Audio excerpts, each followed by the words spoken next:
Okay, so everybody knew this is our first time ever doing a podcast. We are the Minority Psychology Network. I'm gonna let Shannon go into exactly what we are. Yeah, once again, like Duane said, my name is Shannon. We're here from the Minority Psychology Network, especially with our Sports Mental Health Committee.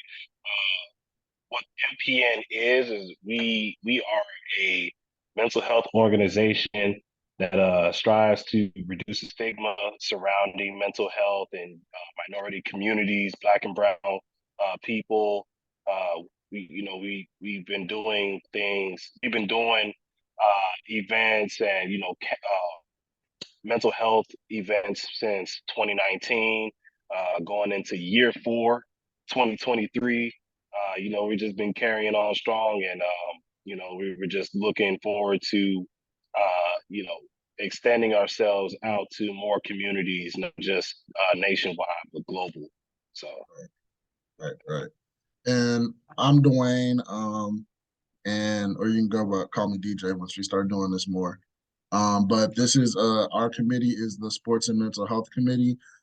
Fully, the Sports and Mental Health Committee aims to address the challenges that minority athletes of all levels, K-12, collegiate, and professional, endure before, during, and after their athletic journey. So the kind of things that we kind of do is like the podcast or us having panel sessions with mental health therapists and some athletes kind of talking about their journey, things that are going on, whether it be injury or coping with loss or just the rough and tough nitty gritty stuff that happens on the field. But today we're kind of just going to talk about it's the holiday season. You know what I mean? Like Thanksgiving just came up. We got Christmas coming up, New Year's. Like it's going to be a good time. Like it's a pretty special time during that time. But during this time of the year, for everybody, especially our athletes and just us in general. So yeah. I think we're kind of gonna hit some nice little topics in here today. We're kind of gonna hit some holiday season. So how was your holiday, man? Man, my holiday was pretty good. My girlfriend and I we flew out to Atlanta, specifically the Fayetteville the town, about 20 minutes, 30 minutes south of Atlanta. So we were really over at my uncle's house. Had a pretty small gathering. Just a few people, my brother, his mom, myself, girlfriend, and her boyfriend, and we just had, oh, and my uncle's one of my uncle's friends came over. We just had our time together. We sat and talked a lot about what's been going on since in the past couple of months that we've been away from each other. uh I love sitting down talking with my uncle because he's a really witty person when it comes to branding, when it comes to financial things, learning about how to buy a house, what to look for, how to manage your money, things like that. So I love picking his brain whenever I get the chance to. It's very, very valuable information. So, but yeah, we spent a couple days down there. Went down there about Wednesday night.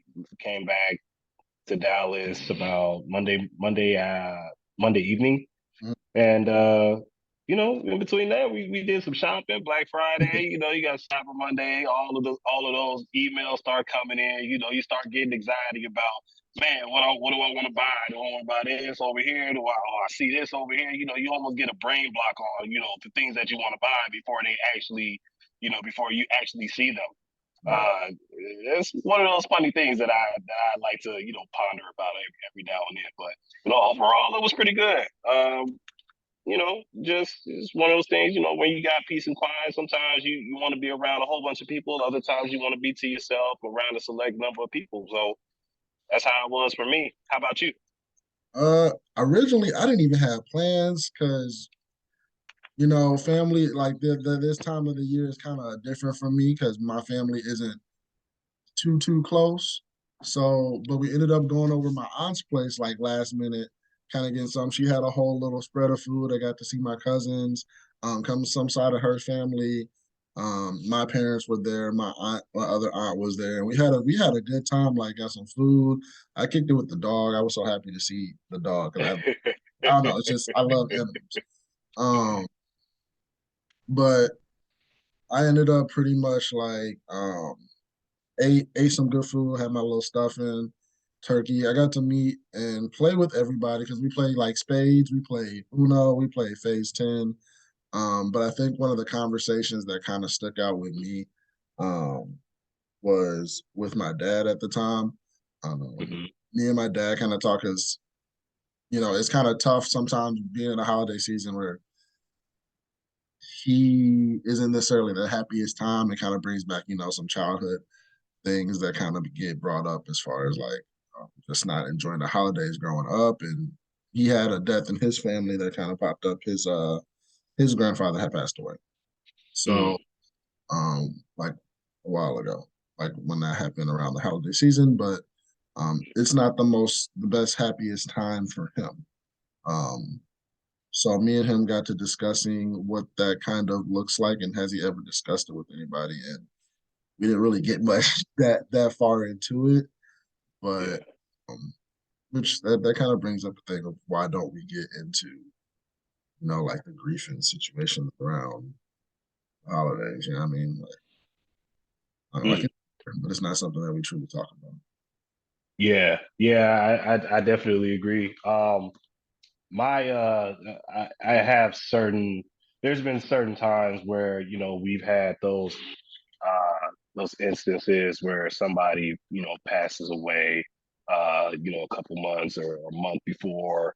uh you know Past month I had a friend of mine. He passed away uh back in October, and just having to have that last minute trip to uh you know to home to Chicago, and see that, and just have to think about, like, you know man, this guy beforehand, the month before, just had a birthday, just turned 32. Hmm. Now the next month he's gone. And then you have to think about in the future, like, oh man, November is right around the corner, literally right around the corner. His funeral was on the 29th, I believe. And on the return, it's like, it's already November 1st. So it's like they have to deal with these types of things, on the approach to Thanksgiving. And then right after that is Christmas and New Year's. You always want to be around family. You want to celebrate, going into the new year together. And, it's the same thing for me. Like, the first year without my grandmother, and then the next year without my uncle, and the year after that without my grandfather. Each year we had to deal with these certain things. And one thing that my family, and something that I've internalized and adopted myself, was every time around the holiday season, we have pictures, we have something like a little mantle for all of our family members that are no longer with us, and we pay our respect to them. We get in a circle, we do our prayer. We say the names of the people who are no longer here with us. Uh, we pour libations, we do those types of things. We, like, some of my family, we're still rooted in some traditional African practices. Hmm. So those are some things that we do to somehow, some way cope with what's happened to us, what we've been experiencing over the past years or so. I keep a purple bandana from a friend that passed away last month, because his one of his favorite colors was purple. So it was just one of those things, like, hey, I'm gonna keep this near and dear. I'm gonna hold that, put it on a mantle, and just pay my respect that way, the best way that I can. And that's just what it is. And uh, it just, man, it just makes me think about what other people do, specifically us guys, because we see a lot of people, particularly, and I don't want to make it primarily a gender thing, but when women, they can tap into their emotions a little bit better than most men can, especially with black men. We don't typically see us tapping into those feelings, or if we do it, in a private manner. Uh, you know, one of the things that I learned was, just talking to friends of mine, just taking those car rides, going down, you know, during nighttime, and just talking to somebody, specifically, one of my guys, we just having a conversation about life and what we we're planning to do, how we're going to process these losses and all of those things, and it pretty much it's just one of those, just some of those things that we're starting to learn how to do, wanting to do more of, because after you know a talk or two, it starts, you start to feel better. You never realize until the day after, like, hey, like, I don't feel as much pressure as I felt the day before, or I don't feel uh as bottled up as I did before. Like, I feel apprehensive still, but I feel less intense. I feel a little bit more free. So, this is one of the things that I've, learned about, with family and just hanging out with the guys, and, and there's definitely more onto that. But yeah, I don't know if you had any guys that, you know, practice those things with, but, maybe it's something that just like how we're talking right now, maybe it's something that you could teach me, and I can, maybe I taught you something, or that you can learn from, and that we both can learn from, piggyback off each other. I 100% agree. I know it's something that me and one of my closest boys that's I've known since fifth grade, he had lost his father about I'm just say a couple of years back. Um, at a most random time, and it was closer. It wasn't close to the holidays, but the holiday season for him always brings up, like a tough time. So me and him, that I know that that's my check-in time that I need for him, like to check in, make sure he's doing okay. Especially, he has a family now. At that time, he didn't have a family, but now he's a family man, and now he's like, this is what my father would have done, or how my father would have done the holidays, or things that they did. And kind of like the same thing you were talking about, how the family gets together, pose like a kind of tribute to them. Maybe pours they give your lost ones their flowers, in that type of realm. And just speaking to him about that is probably it's an awkward conversation sometimes. It's a tough conversation because sometimes you don't know what to say as a friend. Like Right. you just want to be there for them, but you don't know what to say. And sometimes the question is there necessarily, do you have to say the right thing? Or is it just okay with you just being there and being supportive of them during that time period? Right.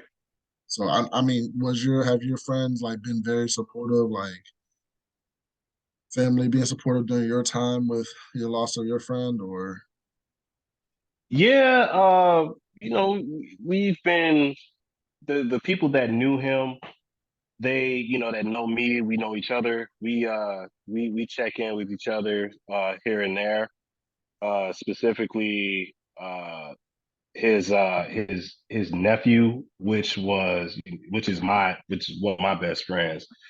We Man, I there is so much that I could talk about with him. Like, we basically went through trial and tribulation with, just life. Like, that I'm a former, college athlete. Um, we basically went school to school together, trained, ate, slept, was, got frustrated together. I would say when we left our first school in 2010, we had been together all through that time, all the way up until I moved down to Texas in 2017. Like, I've seen this guy, I've seen his family go through, tough trials and tribulations. I saw the real first test was, um, you know, having to wake up one day and see that one of his younger cousins, which is somebody that hung out with us from time to time, he got murdered on his way to court. mm, And, it was just one of those, it was just a strange thing to wake up to because, you know, he was 21 years old, just had a kid, man, and come to find out, it was somebody that he knew, that he was close with, and it just seeing that happen to his family, I'm just going, just thinking of how I had to be there for him, and just learning like, man, this is something that it rocks you because you think about those things like what could you have done to prevent it. I saw that a lot in him, and him having to deal with other family members that were hanging around uh his younger cousin. They were around each other every day, almost every day, and to be taken away from somebody like that, just like that in the snap of a second, almost instantaneous, it does something to your mental. So, I was there for him. We would, uh, when I was away at school, I would check in on him, just to see what was going on because at that time he was in Iowa, mm. you know, and I just know being out there, it's almost like you're being isolated on top of the fact that you had a loss in your family, a tragic loss.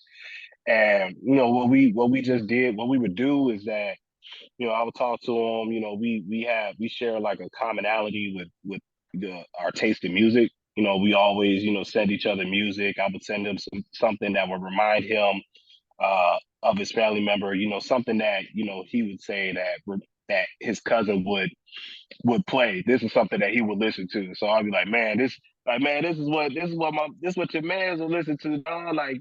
Check this out. Like, if you want whatever it is that you doing over there, to help, help cope with it, as long as it's something positive, do that. Play these songs, man. Like I did the same thing for his uncle. Like when I heard about his death, like I got in the car, riding around at night, took the top down a little bit and just blasted some of his favorite songs, something that reminded me of him. And those are like, one of the main things that we did to bond and just to reminisce and overcome grief because these are just songs that these are some of the things that he liked, that they liked. And we share a spiritual connection with them through that as a Yeah, catalyst. yeah. So, mhm.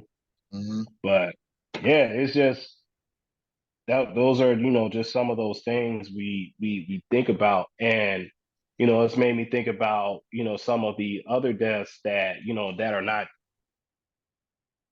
You muted yourself. I had a call come through spam, but you know, it just reminded me specifically especially since I'm like a big music guy. Uh, just in the past couple of months of how we've seen black men be taken in tragic ways, and it's being broadcasted out in social media. I saw, we all saw the death of PNB Rock and Takeoff, unfortunately, along with some other artists. There were some black women that were murdered. I can't remember the girl's name. Desto, I think that was her name. She was murdered in Nice. Houston as well. Hmm. Yeah, she was a Memphis rapper.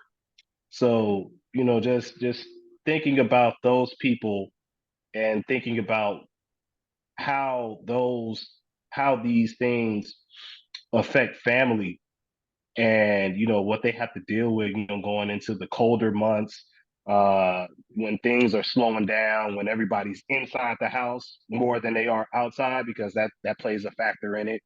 Um, you just can't help but be appreciative of being able to identify some things that a person loved, that you can resonate with and that you can share amongst your guys, among specifically us with black being black men, because the other thing that we do is resort to drugs, or we resort to alcohol, or other vices that are harmful to us. And that's not something that we want to do as we get older, because the older we get, the more that it starts to weigh in on us, not just spiritually but physically as well. So that's where you see a lot of people having these illnesses, high blood pressure, hypertension, dealing with stress, and of an environment, because that's what we experience. uh, just other things. It manifests itself when you see that you're stressed out, you don't have any way to release it. You'll definitely see it. And it doesn't necessarily have to be you suffering from it, in a way where you pass away, or you start having critical illnesses or things. We also have the situation in Chesapeake Bay, Virginia, with Mm, with with the the Walmart guy. Walmart, yeah, the Walmart incident, and that's Yeah. So and mhm. it's like, do are people going to, let me think, how do they respond to the Walmart situation? Am I still gonna be able, like, for instance, Black Friday just happened. You know what I mean? Like, people Right. trying to go to Walmart with their families. Yeah. What is And that? It's crazy to me that we have to even think about, even if you're just going as your friend, you want to protect your family, you can't go to Walmart no more. Like, right. can't do anything like that. But oh, the music thing that kind of stuck with me, because today, if you didn't know, the Spotify rap and not Spotify wrapped, and like the Amazon, not Amazon, Apple Music stuff came out for like the whole entire year of what's your favorite Yeah. artist. And mine are always that are going to be there are Key Glock and Young Dolph. And Hmm. since their family, you know what I mean, like, you bringing up the whole, like, it's Harlot Takeoff and Young Dolph and PNB Rock, and just like, for me, it resonates with Young Dolph, considering he was a staple in Memphis. Like, he's a staple. Like, he was literally just uplifting the community, heavy there, Right. supporting a cookie shop that was there, and literally that same week it still got taken away from. And just seeing like his family, Key Glock, like literally saying, I don't know if I'm gonna do music. Like, I watch him a little bit more, and them two are supposed to bring out an album. He's supposed to bring an album, kind of like a tribute with him and Yeah. Young Dolph coming out. And I'm just like, that's pretty like strong that you still had an outlet to be able to use to motivate you to do music still, which is through somebody, your brother, that you did music with all the time. Like, y'all did multiple albums, multiple mixtapes, things together with them. And I know, Yeah. you feel very different when your day one is gone. Like that. Yeah. That's your boy. Um, Yeah. And that's something that you can think about how Quavo feels, because Quavo was right there, like that. Like, you never know if the bullet meant wasn't for even, him.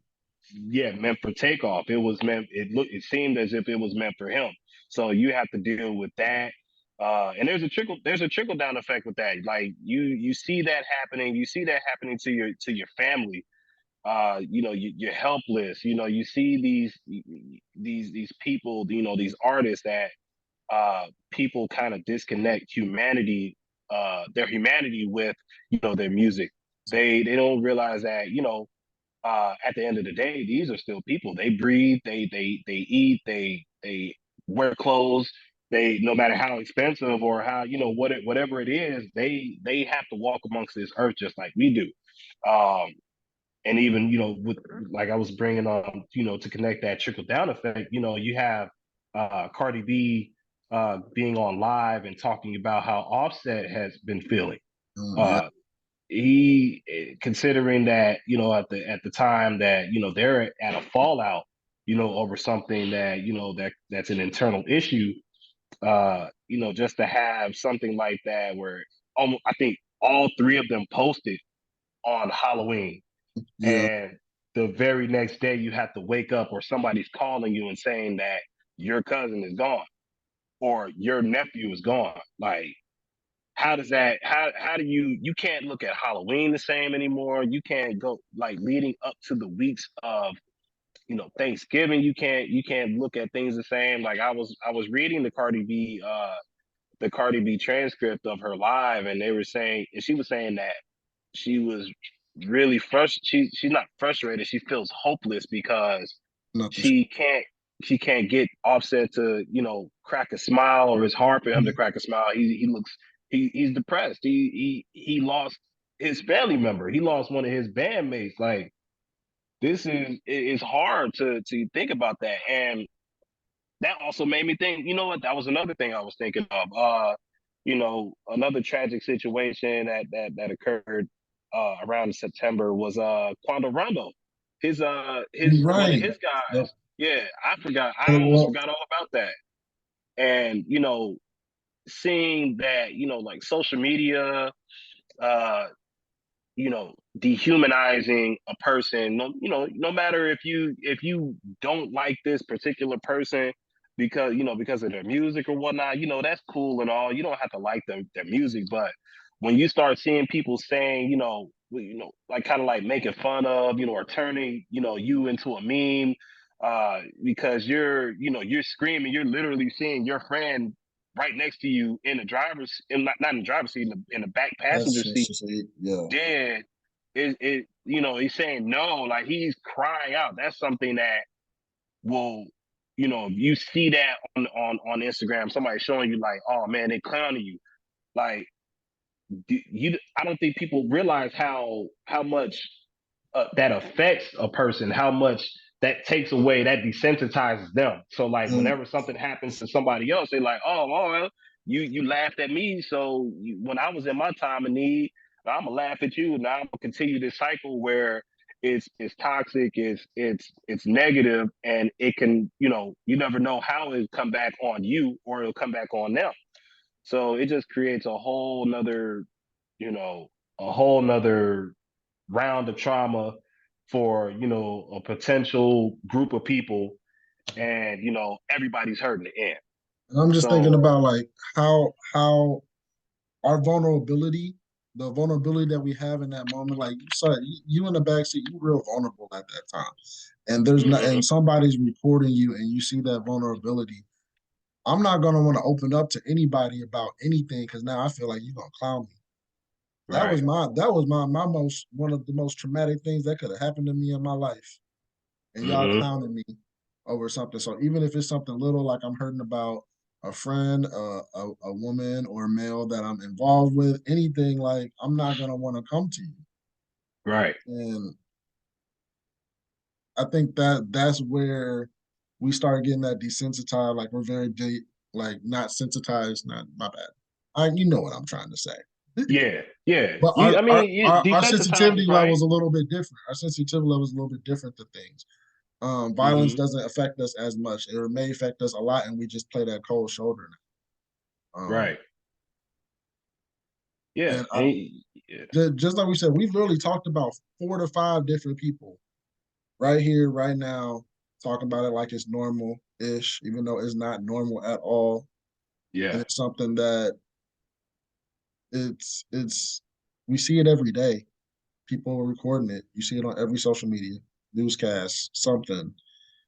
And I just think about the kids. I think about like the little boys and the little kids that are now that are gonna grow up to be our age, and Hmm. just kind of think about if they're seeing this on the regular, if something does happen to them or around them Hmm. or things like that, how are they going to react? And Right. how does that play into effect into their adulthood? And I just feel like it's so you see it everywhere so much now. It's so much. Kind of like Right. well, you don't really see it, but it just kind of like think about even the athletes that we had, like the at was it University of Virginia Hmm. that just Yeah. they just got was it 3 of them passed away from the shooting. Yeah. It was Hmm. real unfortunate, and the coach decided they were going to play that next Saturday, and they called it off, which I think was a very smart move on their Yeah. part. There's no way you're sending kids out there to go play when Yeah. they're gone. You know what I mean? Well, it looks like we got about 10 minutes. Oh, yeah. I mean, yeah, I agree on that, and it was kind of conflicting for me. Being a former college athlete, it half part of me wanted to, I was supportive of it, for sure, because on one side, if you don't have in that sport, in football, if you don't have a collected head, Mm, you're bound to make mistakes, and sometimes those mistakes can be career ending. They could also be fatal, or I mean, just having a minor injury. It could, you could get hurt, that way. If you're not thinking straight, if you're emotional, you're gonna have those. You're gonna have those risks to you.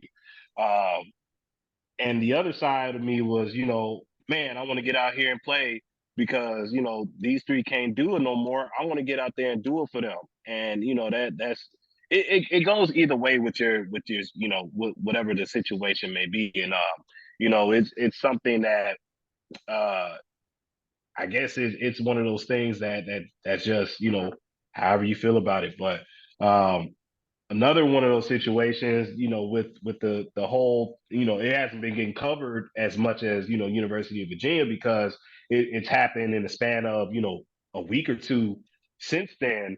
mm, With that the University of New Mexico and New Mexico State, the basketball programs over there, one of the University of New Mexico athletes, I believe, or it was one of those guys. They ended up they played basketball for one of those schools. They got lured by four other kids. One of them was a basketball player for the other school, and they ended up shooting the kid. But uh, the guy ended up, getting a gun or somehow, some way. I don't know if he had a gun on him, but he ended up firing back at one of the kids who happened to be one of the basketball players, and he ended up getting killed. He ended up dying, losing his life in that situation. So, um, both of them black men. It's just it just you think about what did what did these people go through for them to have these types of situations just be produced. um it just it makes you think about what their mind frame is, where their mind frame is at. um why are they doing it? Who are they doing it for? What is, like, is it you just being a kid? Are you just having them as just doing a dumb moment, or is it something that you know that's dwelling in you, or there's something that's internal that happened to you years ago that make you want to all of a sudden make this aggression just bubble out. But yeah, man, it's just something that guys need to, we need to figure out how to go about things, a little bit better. Whether it's, for ourselves, for our relationships, for family and all of these things, because the choices that we make, come with when we're consequences. not, yeah, there's so many consequences, and we need to talk about these things and have them, be out there, have that aggression out of you, have the emotion out of you, so you can think clearly. So, it's like, you just got to think about these things. I think what you said, having the emotion out of you, but it more like a not necessarily out of you, but learn how to express them in a civil manner outside of Right. hostility and anger and things like that, and be okay. It's okay to feel shame. It's okay to feel embarrassment. It's okay to cry. It's okay for all of that. It's natural human emotions. But for us, I think sometimes we just see everything as a little sign of weakness. Yeah. And instead of it being like a strength hold, like it's okay. Like I cry, but at the same time, like I will still do what I need to do at the end of the day, and be there for my people. And don't get me wrong, it still hurts, but that's fine. And for us to say to each other, it's okay for you to cry. It's okay for you to have these emotions. I don't Exactly. think I've ever heard that mostly from a black male, except one time when I was doing karate back in the day, which karate was a great thing, where he was like, yo, it's okay to cry this thing out, but we're gonna keep doing what we need to do to get over it and through it. But I understand you have these feelings that's going on right now. Yeah. That's kind of, and that's carried over. And I think the more now the more mentors we have that, kind of show that to our youth, show that to the high school and college students, especially when they're going out and being on their own in their own world in college, because that's a totally different world and lifestyle. I'm making your own Right. decisions with nobody there to help you. Sometimes, Hmm. um, Especially now, because 30 years especially ago, now. you wouldn't have guessed to, you know, when you leave, your parents are just saying goodbye to you. They know you'll be back. There's nothing really going on campus. But now you gotta when you leave, when your parents send you off, they gotta worry about, are you gonna come back? Or is something gonna happen at school where you're in danger, and they have to worry about you as as a a kid, let alone a black male on campus. You got all these things going on. You got racism still, going around. Especially if you're going to a school like that's almost in the middle of nowhere, or even in a particular town. Um, it's just something that you never know what'll happen to you, and you have to pay more attention to your surroundings, your environment. You can't make any you're not allowed to make the dumb mistakes, because as soon as you make one, somebody's there to demonize you over One mistake feels like 1,000. it. Hmm. Mm-mm. Yeah, so it's nothing to play with, but this is the reason why having talks like this and being able to have that representation and that visibility of two black men, speaking of these things, getting these things out in the air, on the airwaves, and reaching out to people, because there are some people out there that made them that resonate with this, that feel these types of conversations, and that gives them the okay that, all right, I can say these things to, whoever it is that I want to talk to, or I can feel my way around for those people that are genuinely concerned about me. I don't have to go this route alone. uh it's just, it's better to do these things rather than to just hold it in, because it just shows up in different forms. Yep. I tell that to everybody almost every time. Your stress is gonna show up. You might not think you stressed, but it's gonna show up. It's gonna show Yep. up. It's gonna catch you. It's gonna catch you. Right. Uh-huh. Right. Um, Yeah. yeah, I do think today was very, helpful, enlightening on for me also, just talking about it is all you really can do. Of course, then we can always talk about something all day. We can talk all day with this type of situation and things like this. Um, but yeah, I do have a couple of resources for our viewers and listeners out there. Just some kind of resources. We do have some warm lines, which are phone numbers that people can call when they're experiencing a crisis or just need someone to talk to, especially during the holidays. They are available Monday through Sunday, 10 p.m. to 6 a.m. and the holidays, during the holidays too. So if you ever feeling lonely, Christmas, Year's, the phone number to that is 855-952-276. That is the phone number for that.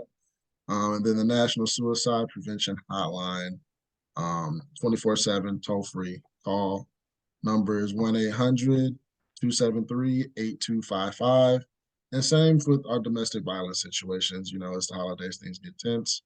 Don't be afraid to call, reach out, talk to your people. The number for that is 1-800-273-8255. My bad. 1-800-273-8255. Also the same as the national. So, All right. yeah, this is NPN, Sports and Mental Health Committee, kind of signing out. So I appreciate for having you on here, Shannon, for real. Like, we're going to do this again, for sure. Oh yeah, More, definitely. more to Like, and come. I end off my piece by quoting Marshawn Lynch. When it come to your mental health, protect your chicken, man. Chickens, That's all right. it is. Your Protect your mental health is chickens and your your chicken, mentions. dog. Uh-huh. Chickens and mental health. uh All right, man. We're going to go